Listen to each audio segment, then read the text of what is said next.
What's up, guys? It's your boy, the man, the myth, the legend, Pickdroppers, back at it again with a CFM Week 8 video.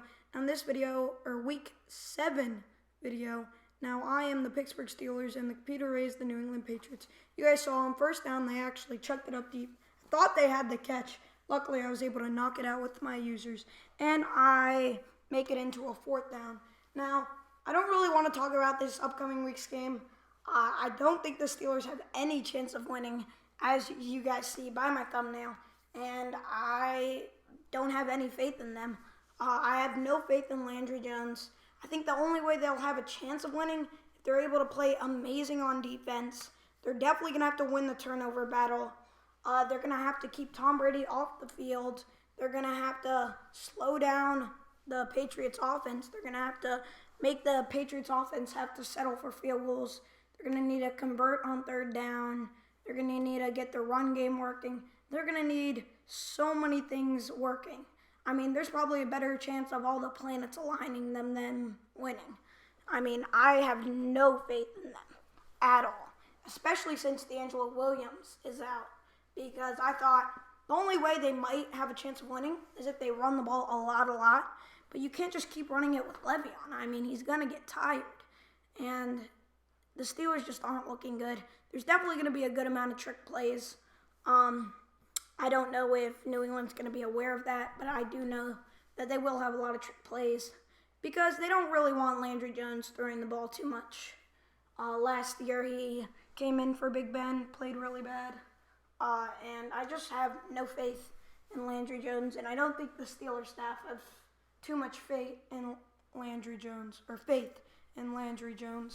But I do have faith in Le'Veon, and I think Le'Veon's really going to need to have a huge game. I think he's going to need to score his first touchdown of the year. I think they're going to need to run the ball to him way more than they did against Miami. Against Miami, they only ran it with him 10 times, which is nowhere close to enough for the best running back in the league. They need to give him the ball 20 to 25 times on the ground and about 5 to 10 times through the air. Because he is both a great running threat and a great receiving threat. And I'm really looking forward to watching the game, not because I think the Steelers are going to win, but I want to see what the Steelers are able to do without Big Ben. Now, a lot of people are saying that the Steelers lost last week because they didn't have Big Ben. I don't think that's true at all. I think they lost last week because their offense wasn't able to convert on third down. They didn't run the ball enough. Their defense wasn't able to slow down Ajayi, and Ryan Tannehill was throwing the ball amazingly, and especially, though, converting on third downs. Now, I don't know why, but they've never been able to convert on third downs this season, even though they have one of the best offensive teams in the league. And another thing I've noticed is they don't score that much on the first drive. On the first drive, I'm pretty sure like 4 out of the 6 games we played in, we've gone 3 and out. And you got to have some momentum after the first drive. You got to at least get a first down on the first drive. So that's my thoughts on the Steelers. I do think they will lose. I think they'll lose around the score of 45-17, something like that, or 45-21. I do think it will be a blowout because I do have no faith in Landry Jones. I don't trust them with anything. But I do hope the Steelers defense can show up. I'm pretty sure, though, they will be out. They won't have Cameron Hayward. And he's definitely one of our best players on defense, if not the best player on defense. He's probably the anchor of our defense, and it's definitely big that we don't have him, and that definitely won't help. But we will get Ryan Shazier back, and he's a really, really good player.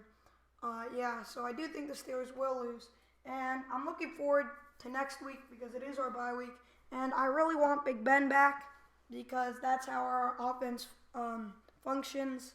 Now, I don't care. Big Ben is the only player on the team the Steelers can't lose.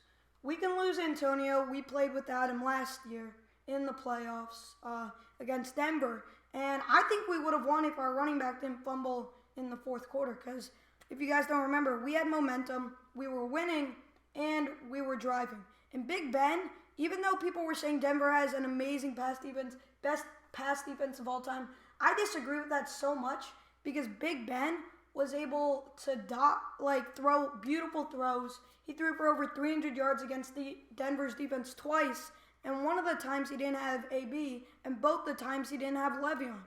And if you guys don't remember, in the playoffs, he also didn't have D'Angelo Williams. So he was able to get over 300 yards passing against Denver's defense without D'Angelo and without AB. And I think Big Ben is a huge component to the Steelers' offense. And I don't think we need Le'Veon or Antonio Brown to win, but I do think, unless it's like deep in the playoffs, like the Super Bowl, I do think we'll need them if we want to win the Super Bowl. But without Big Ben, and it's true for a lot of teams without the quarterback, I don't think the Steelers can win. I could say that about 2 or 3 other teams. I would say that for the Patriots, Steelers, and maybe Green Bay Packers. But thank you guys for watching this video. Please like if you enjoyed, subscribe if you're new, and write a comment down below on what you'd like to see next. It's your boy Pickdroppers, and I'm out. Peace!